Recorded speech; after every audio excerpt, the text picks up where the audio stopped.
My name is Bill Donahue, and I'm the director of the Nanovic Institute for European Studies here at the University of Notre Dame. And I'm so happy to see you all here. It's great to be able to officially open our conference, 1989. We've been planning this now for many, many months, and it's great to see the whole thing come to fruition. I want to begin with some real heartfelt thank yous. This conference began as an idea, a suggestion made by one of our visiting scholars and residents, Tomasz Stepniewski. Tomasz is here, he's sitting right in front of me. He is the one who suggested that rather than have one more conference about 89 that focuses on the fall of the wall in Germany, as important as those things are, I say that as a Germanist, that we should maybe focus more on Central and Eastern Europe and think about the changes that were ushered in those areas by these momentous events. So, Tomasz, we took your advice. We changed a little bit of the proposal, but we took your basic advice. And as you can see from the second part of the title, your good idea has remained. The next person I want to mention is a fellow who's walking around now delivering some of those handouts. It's a name that you will have seen on many, many emails. That's Mark Cantler, Dr. Mark Cantler, who is my friend and colleague, a postdoc in the Institute, a brilliant PhD from Berkeley, historian of modern Germany, and really the driving force behind this conference. In fact, he would be up here doing this job, except you can't really ask someone to thank themselves. So that falls to me, and I'm really delighted to do it. Yes, Mark, would you stand? Mark you'll be hearing from him throughout the conference. He'll be introducing our plenary speaker tomorrow night, and he's obviously playing a key role. But I wanted to tell you that behind the scenes, he's been doing that now for months, from the conceptualization of the conference through to the invitation list, to the call for papers, to the proposals, to the reading them, putting the panels together. You know the drill. It's a lot of arduous work, and Mark, I can't begin to thank you. You did a great job. In addition to what I said, I wanted to acknowledge that Mark is a founder, a designer of some of our new curriculum in the Institute, and an advisor for our undergraduates. So his responsibilities are really much larger than this. There's so much that goes into a conference that's crucial, apart from the papers, which are central, and that's the intellectual gift that you bring to us. But getting us there, getting the rooms, the hotel rooms, the food, etc. The thanks in this respect go to Melanie Webb and to Jenny Arosio. And I don't think either of them are here, but when you see them, and you will when we get back for dinner, some of us who are going back, please do say a word of gratitude, because Mel, who is our operations assistant director, and Jenny, who's in charge of events, have done so much to make your stay comfortable. I hope comfortable. Certainly that's their intention. With regard to messaging, brochures, website information, etc., we've had the great assistance of Jen Luktansky, Connor Brand, and more recently, Grant Osborne. So thanks to you three. Two of the three are sitting right up there. I'm really greatly indebted to you. Here at the Browning Cinema, we're grateful to and indebted to Ricky Herbst, without whom we wouldn't be sitting here tonight. Our projectionist is Kevin. I don't have his last name, but thanks, Kevin. And this place is run by my friend and colleague, Ted Barron, and we have a lot to thank him for as well. At the Institute, the Nanovic Institute for European Studies, nothing gets done or done quite right without Monica Caro. Monica Caro is our relatively new senior associate director. I say new, she's been at the Institute for many years, but she's new in this role, and she's been fantastic. She is now on her way to Michigan, but so I hope that she can receive this gratitude in absentia. Those are all my thank yous, but for those of the people who are present, let's express our gratitude.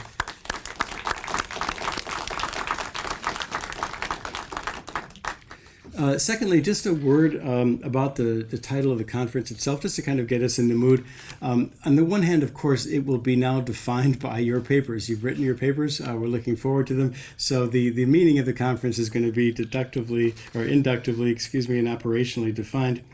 Tomasz already gave us an important part of our title by having us focus on Central and Eastern Europe. But that first part, might require some reflection, reconsidering the nation and its alternatives. I think that's a viable way of framing it, as long as we don't think of those things as sequential or somehow directly opposed. If we can imagine those two things as kind of simultaneous, I think we might be better off. There are, this group and members of the public are probably familiar with, there's frankly a bimodal way of thinking about post-wall Europe, post-wall Central and Eastern Europe in particular. On the one hand, we tend to think of the movement, the drive toward integration. And the great example there, I suppose, would be the burgeoning and growing EU. The kind of high point, the watershed year was 2004, as many of you know, when 8 countries of Central and Eastern Europe joined the EU: the Czech Republic, I'm using my cheat sheet now, Estonia, Hungary, Latvia, Lithuania, Poland, Slovakia, and Slovenia. Now, there was growth before that. There was growth after that. There may still be growth in the coming years. But that was kind of stands 2004 as a great symbol for what then kind of looked like an inevitable movement toward integration. And people began to think of Europe as boring because this is the way it was going to go. Well, then came the counterpunch, right, in the form of really a dual threat. One was the financial crisis of 2000-2008, which then led to the fiscal crisis of 3 or 4 years later, particularly prevalent in the so-called, but the pigs country, Portugal, Italy, Greece, and Spain. That crisis is still with us. It's just simmering now. It's been addressed, but it's not gone. And then the great immigration crisis that we mostly associate with 2015 and the Syrian war, but still with us as well in a major way, with waves of immigration coming from North Africa and the Mediterranean being the deadliest border in the world. So we tend to dichotomize. On the one hand, we tend to say, okay, integration, good, disintegration, worrisome. That leads to, we say, populism. That leads back to perhaps primitive notions of nation. What I want to say at the beginning of the conference is maybe to challenge us to think of those things as not only simply opposed, although they sometimes frankly are, but as things that perhaps are also complementary in a certain way and in tension at the same time. For example, the EU, despite all of its weaknesses, has enduring appeal, even in those countries where it's constantly being talked down by its politicians, in Poland and in Hungary, for example. And then there's this thing that I tend to cling to, and maybe I overvalue it, but there is this suggestion made by a number of political scientists, and that is that the electorate in some of the Eastern European countries was actually emboldened to choose populists precisely because they had the security of the EU. They knew, in other words, that they could afford it. They could allow themselves the luxury, if you will, of choosing populists who would, at least rhetorically, attack the EU because they knew the EU was there to provide certain safeguards and guardrails. Now, one can think of that what one will. Perhaps the whole idea is wacky. Perhaps it's just too much hopefulness and not based in reality. But nevertheless, I think there's a kernel there that needs to be taken seriously so that we don't too easily fall into this binary of nation or supranational. Let's think of those two things together. The third point is a much simpler point, and that is that having looked at the august group of speakers and the titles and having read some of the papers, I have no doubt now that we will produce a fine book. So I would ask all of you to keep us in mind first. We would like to have the first option as we move forward on that, and Mark will be in touch as we think that through. And then the next point would be just how we're going to choreograph the filming tonight, or the screening. So first of all, we chose the film 8 minutes after 12 or 12:08 east of Bucharest because obviously it exemplifies and illustrates some of the central themes of the conference. But it's also an opportunity, it's kind of a ritual of kind of a conference going to bring us together, people who have similar but also far-flung interests. And so during the Q&A, which will follow Alina's presentation, we really want you all to feel free to weigh in, whether or not Romania is your area of expertise, whether or not you're a film studies person. Please feel free. We'll have microphones with ushers on both sides of the aisle. We are recording the event, so we would ask you to use a microphone when you ask a question, and then we'll have that conversation together. So welcome to everybody. Welcome especially to the members of the public who aren't part of the conference. We're interested in your comments as well. You are also more than welcome to ask questions. Please do take part in that. So having said all that, let me finally introduce Alina Haliliuc, who will introduce the film and then give us a perspective after it. She is Associate Professor of Communications at Denison University, where she teaches in the areas of public persuasion, rhetorical criticism, and cultural studies. Dr. Haliliuc studies not only public speech, but also museums of communism, which I think is interesting, debates about musical taste, and film. One of her particular areas of expertise is, and this is lucky for us, Romanian New Wave film, of which tonight's film is obviously a good example. She is, in this respect, co-editor of a special edition of Film Criticism, the journal Film Criticism, which is dedicated to Romanian New Wave film. Other scholarship of hers appears in journals such as Text and Performance Quarterly, the Journal of Popular Culture, Communication, Culture, and Critique, and Media and Culture Journal. Please join me in welcoming Alina Haliliuc.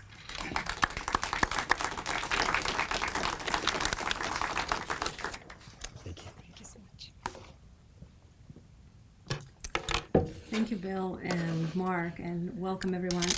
Can you hear me well? Okay, wonderful. I appreciate the invitation tonight to introduce 1208 East of Bucharest, and I am looking forward to the conversation we're going to have after, which I see the main part of this program, to hear how the film brings for you insights about the transition and beyond.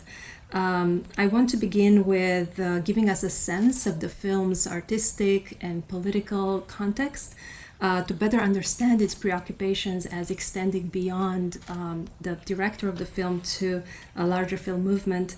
Also, as you see in the handouts, I want to take the opportunity to add more items to your to-watch list in case you have one of those for Thanksgiving or winter breaks. And hopefully 120 East is going to give us a taste of the Romanian New Wave. The film is a movie that, as you will see, allows us to think through the linguistic, the relational, and the institutional legacies of communism, and invites us to do so with a charitable perspective, I think, suggested by the film's humoristic treatment of the tensions mostly between an old and a new generation 16 years after the fall of the regime. The director, Corneliu Porumboiu, this is the film, one of the first films to inaugurate a wave of production that since 2004 has garnered unexpected success in international film festivals. Unexpected, I say, because Romania has not had an economically or historically established national cinema, nor high budgets for film production, as you notice, this film itself is very low budget.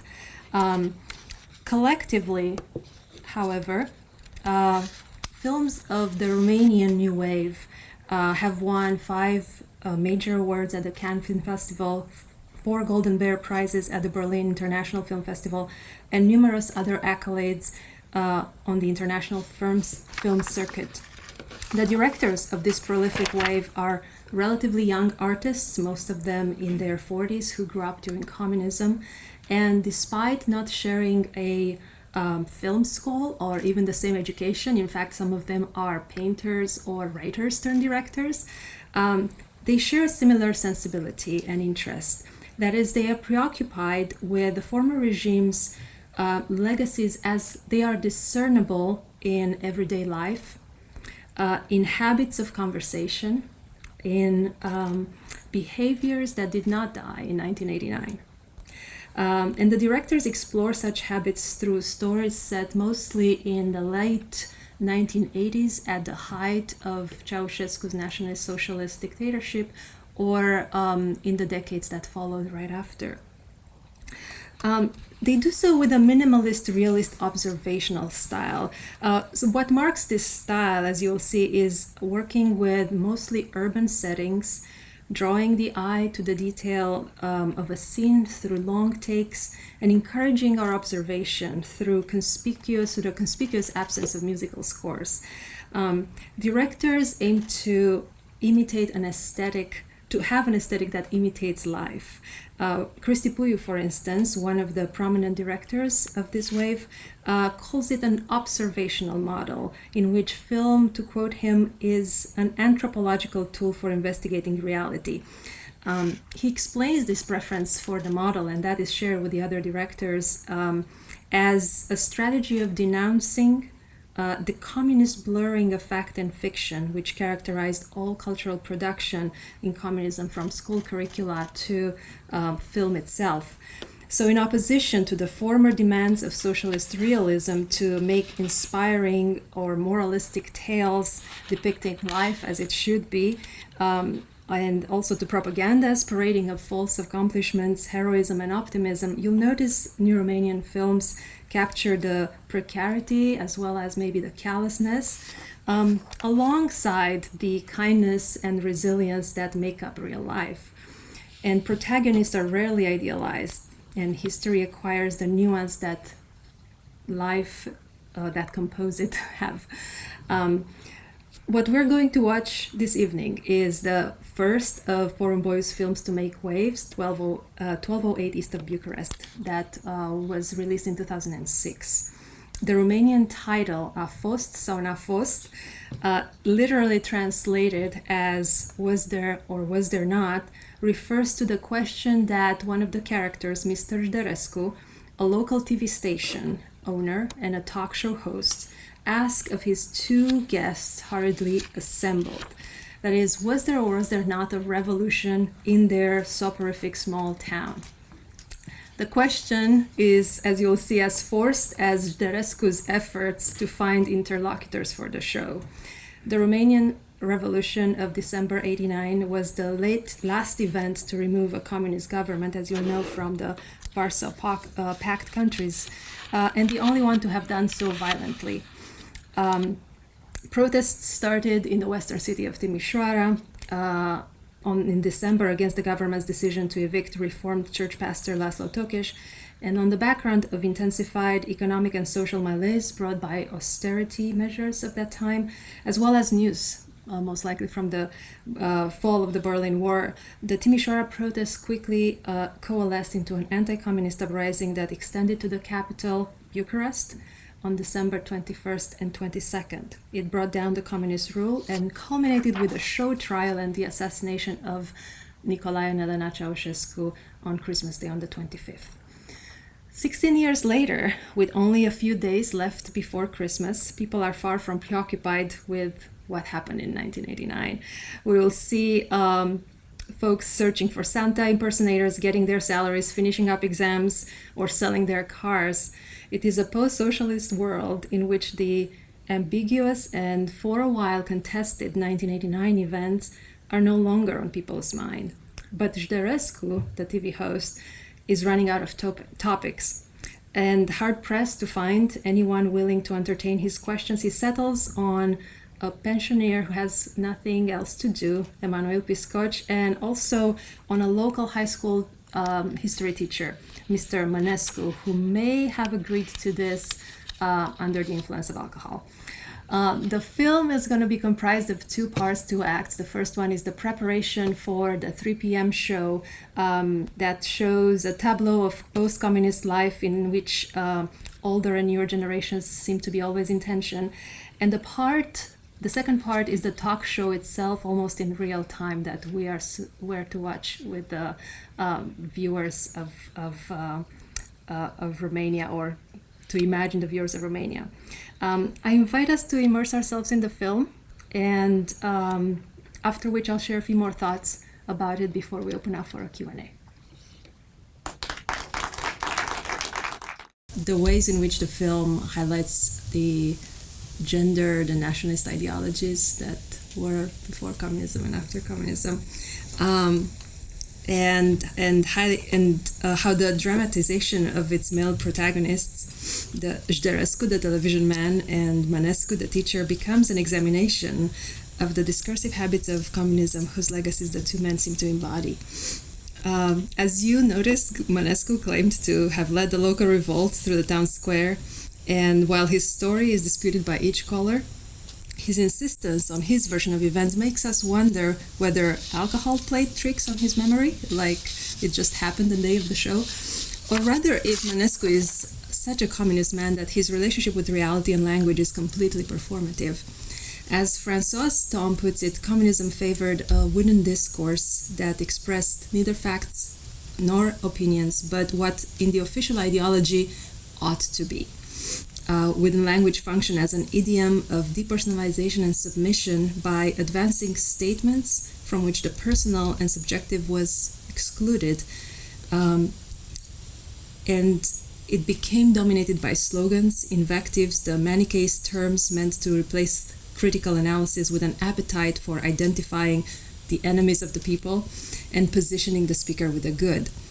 As a history teacher and Romanian, most likely embarrassed with his relationship with the past, given that Romania didn't have internationally known dissidents, and that combined with the fact that there were a lot, most people were part of the Communist Party, that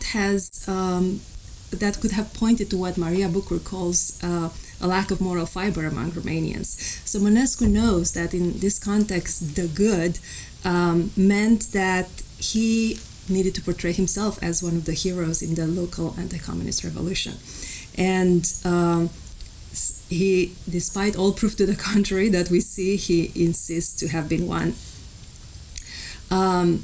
He does so even more as the show seems to devolve into exchanges of ad hominem attacks, and the more Jderescu, the host, employs interrogation techniques reminiscent of the Securitate methods. For instance, when he keeps going, he keeps asking him for a last time whether he was or not in the square.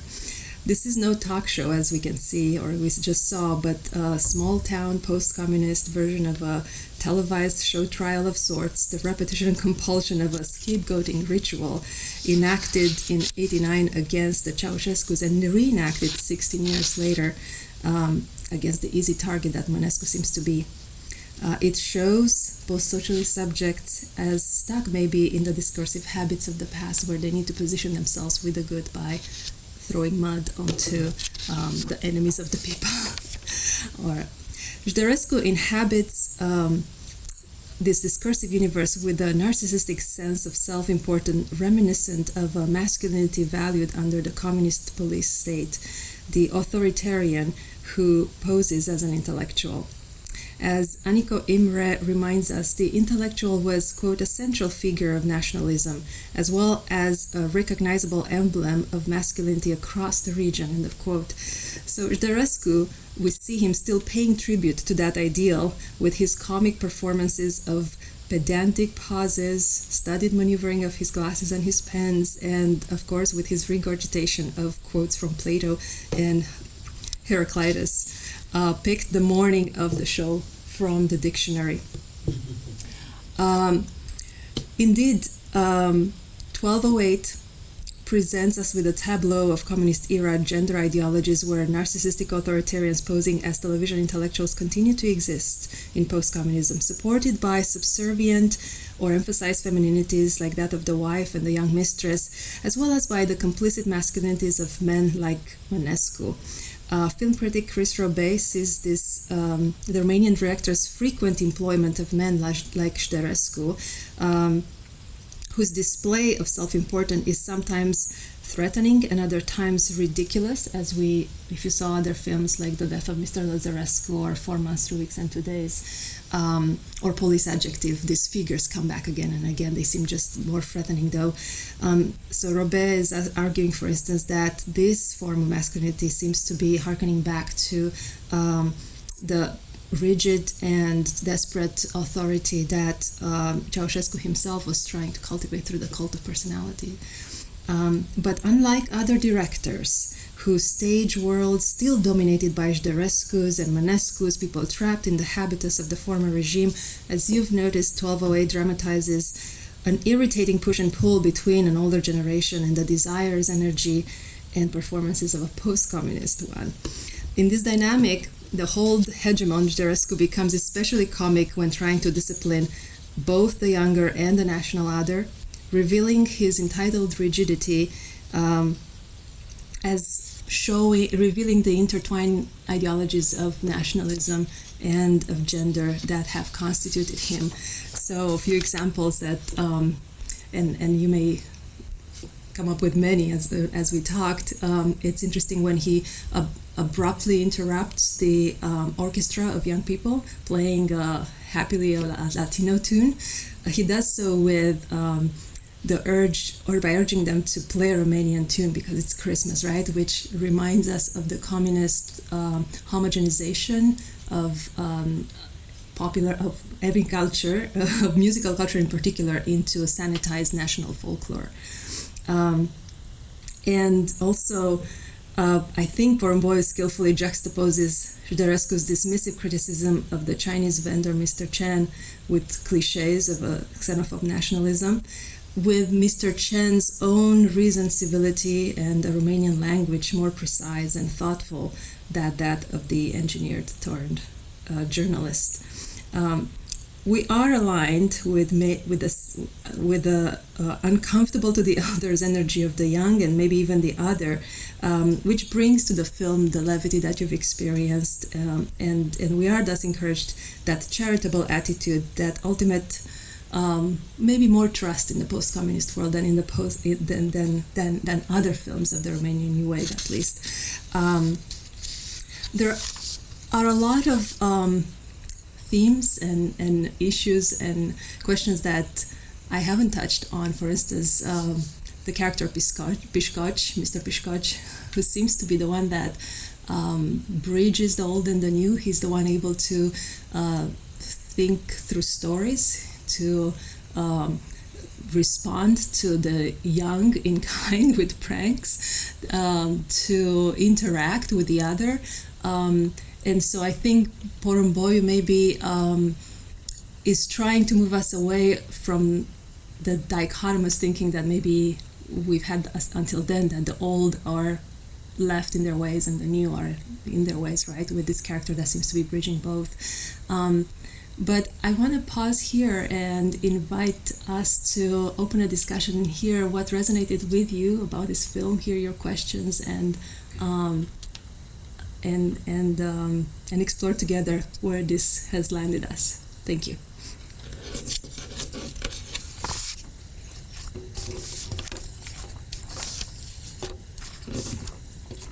And I believe we have some microphones that we can pass around if we need to.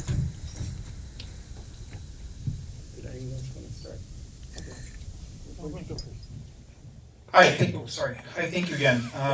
So having seen this one and then having seen 4 months, 3 weeks, and 2 days, the thing that sticks out that's common to both of them is this kind of relentlessness, this inexorable nature. It just keeps going one step at a time until there's nothing left, right? So in 4 months, 3 weeks, 2 days, the abortionist keeps asking for more and more and more until there's nothing left to give. And it's the same sense here, that caller after caller after caller. Is that a common feature?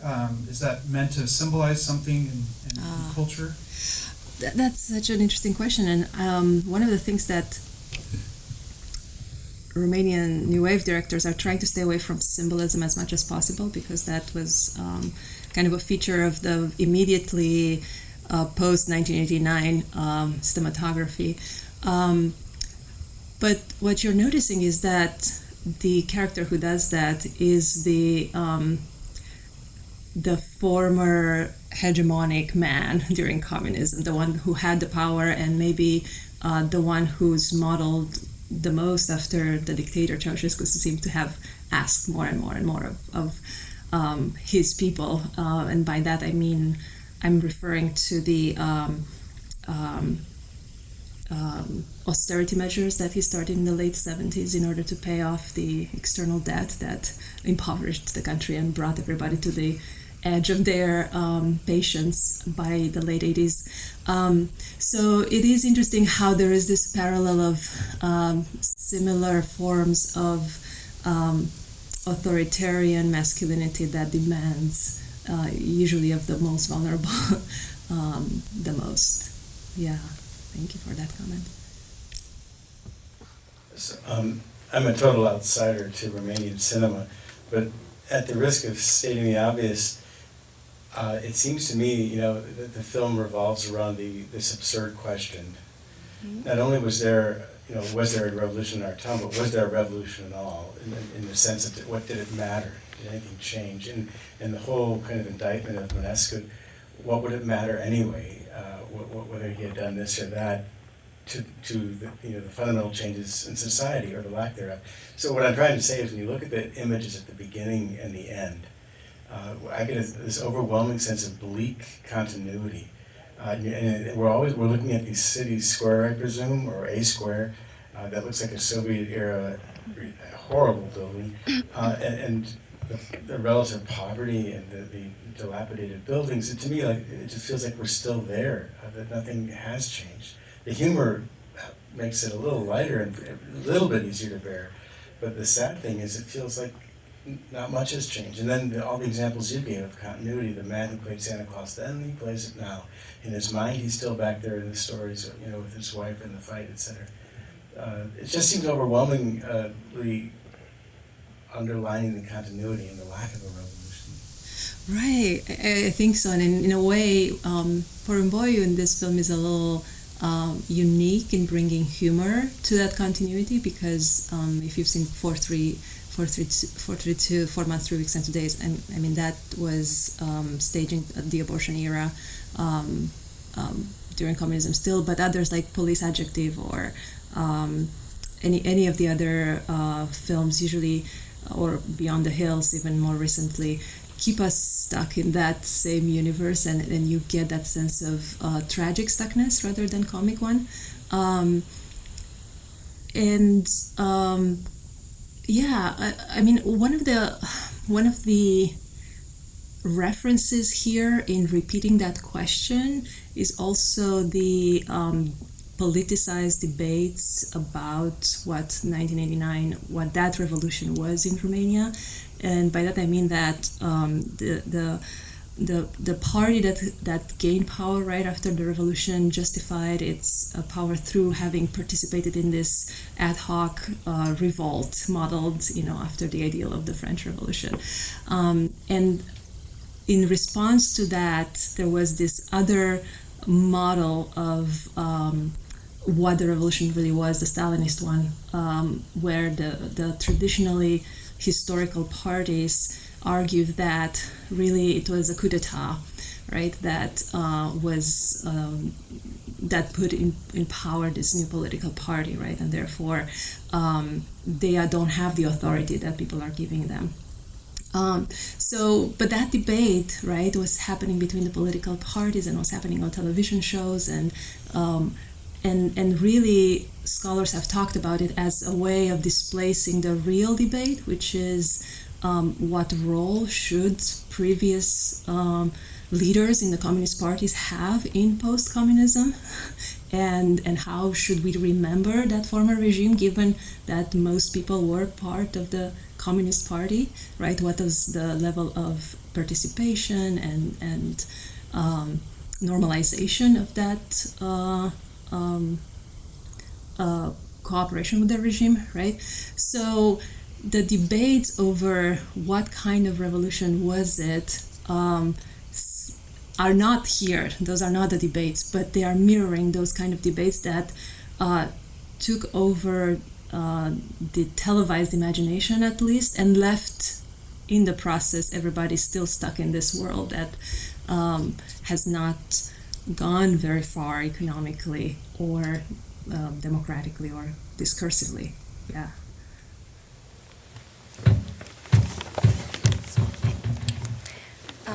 I just want to go back to the idea that you mentioned about gender relations, because it seems like these women are really submissive, but in fact they are doing a lot of work and they have a lot of power, and I just want to point to that so people don't leave the room thinking that Romanian women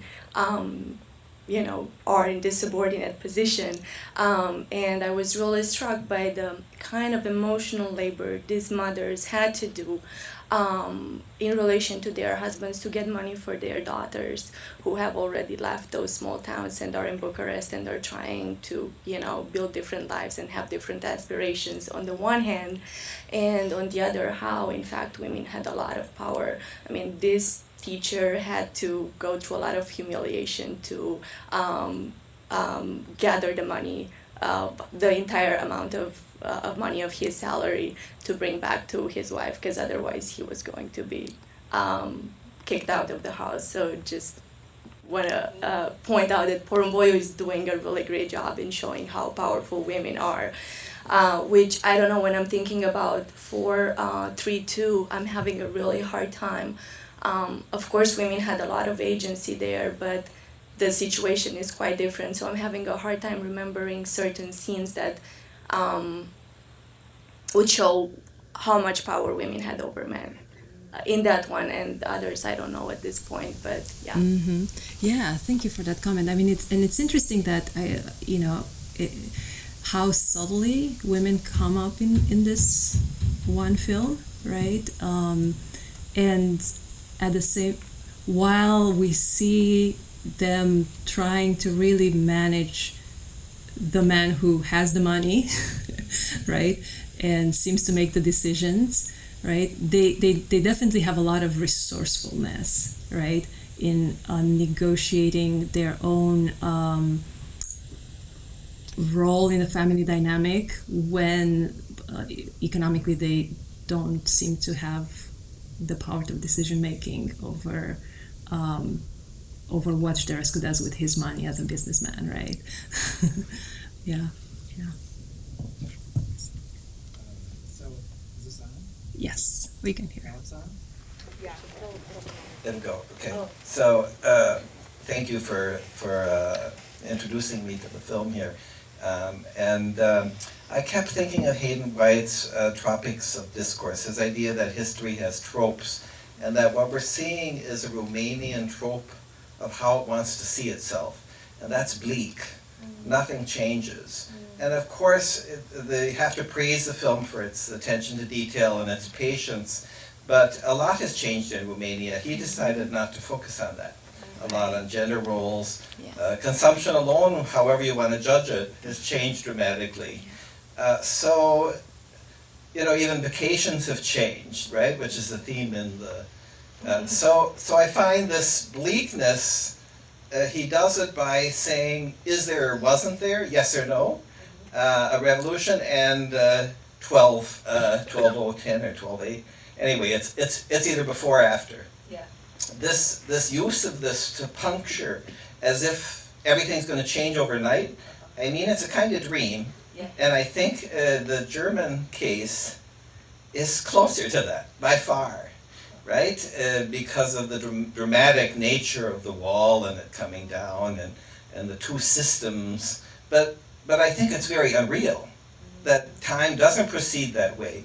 It always appears like there's tremendous continuity, that the old asserts itself. And how could you possibly expect these people to be totally new in their gender relations or, right, political ideology and the character they take on with respect to each other? So just thinking this, he could have made another film. He could have made a film showing Romania as being both trapped in certain historical ways of seeing itself, and there are these new elements that aren't totally appropriated into this old trope, and therefore it doesn't seem to people as if it's changing. Right? Instead, he doesn't do that. Right. So I didn't find it sympathetic to the characters. Mm-hmm. I mean, what's interesting is that a lot, the films that didn't have as much, at least international recognition in the early 90s, they were emphasizing that change. That change was usually rebellious. You saw teachers and businessmen and the new reach, right? That it underlined all of those some of those dramatic changes, right? But I think what these directors are after is acknowledging some of the changes that are at the same time, or at least to me, pointing the verbal and the more broadly discursive changes that still seem to be there, right? That impulse to judge, to be fast, to not really maybe care about the topic, but to really talk about it the way wooden language has kind of taught you how to talk, with conviction and with a sense that you are in the right and somebody else is in the wrong, right? So it's interesting to be thinking about at what are the levels at which change is being mapped, right? And we can see here already the changes, right? The immigration to Romania, right, of Chinese vendors, for instance, or the new people, the young looking for jobs and getting into television work or whatever they think that is the new thing, right? Like the cameraman being so eager to learn the new thing to do with the camera that Zhdarescu is opposing. So there's all of these levels at which there is change, and then so many others, especially infrastructural, at which there isn't, and by that meaning material, right? The blocks of flats that we see that are still the same, and the cars that are still the same, and the streets that are still full of holes, right? And some of them discursive, right? The habits of talking and the habits of fast judgmental thinking, right? Yeah.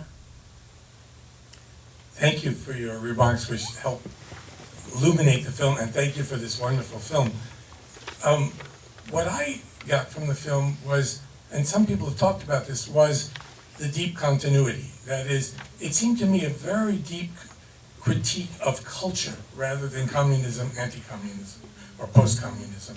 That is, communism in Romania was communist, but it was also Romanian. And there are these, and people have mentioned these continuities.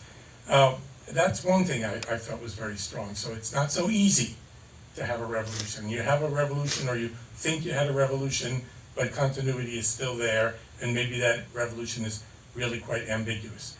The second thing I want to mention is not only the humor gave you a sort of little relief from what could be very depressing and despairing even, but also the Santa Claus guy. I can't pronounce his name, but he's a positive character in a way. He's honest, and he remembers things as they actually happen, all their petty detail, and there's a warmth there, and so I left with less of a despair at the end than I might have had I focused on the drunkard and the kind of phony presenter and so forth. Yeah. Isn't he such a resourceful character, and at the same time the most real, and at the same time the one who doesn't make any sense to Zhdarescu and Manescu, right? They thoroughly confuse them and bore them, as he himself notices, but we are the least bored probably when we hear his very, very humane story and his ability to own both being an imperfect husband and an imperfect citizen, right? To go against, to own his, and not anti-heroism, but just lack, but also desire for heroism, right? That self-reflexivity that he's able to do, and probably many people like him are able to do, and right, that's the continuity.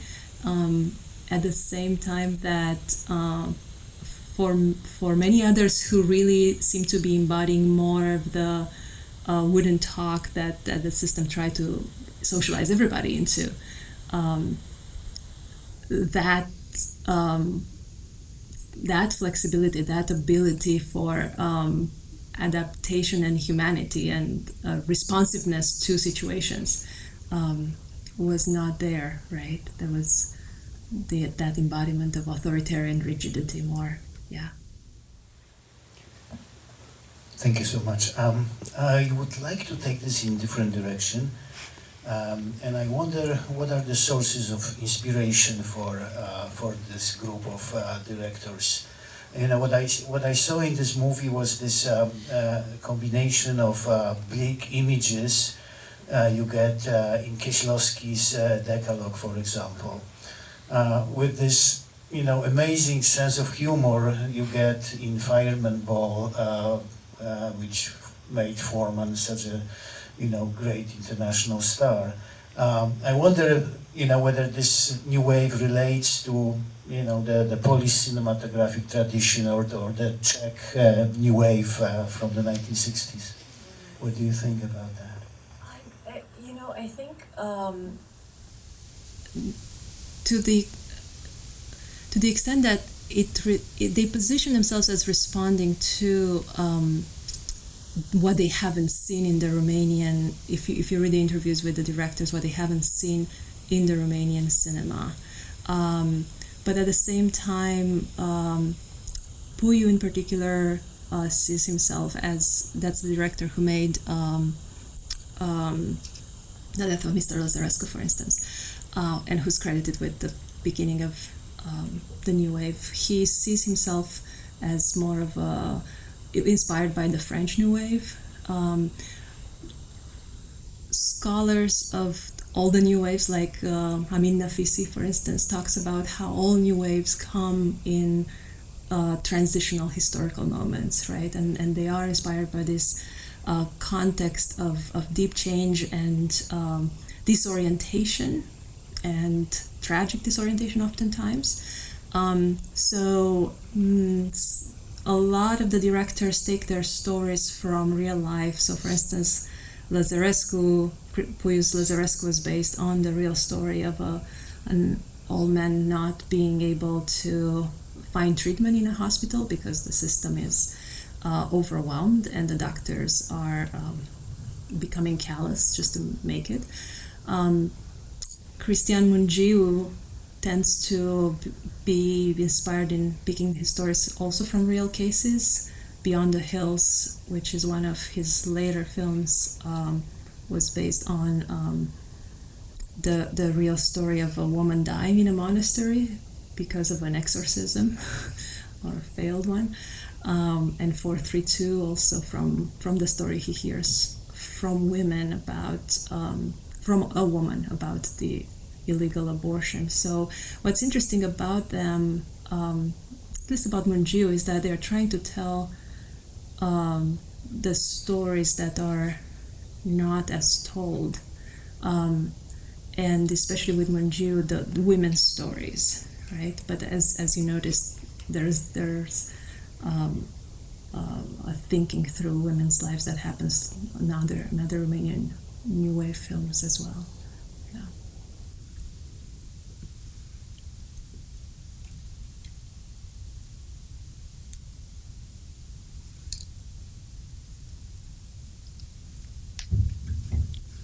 Other questions? We're just about the end of the Q&A. But if there aren't, then it's probably a good time to thank you, Alina. This was a wonderful. Thank you so much for your questions.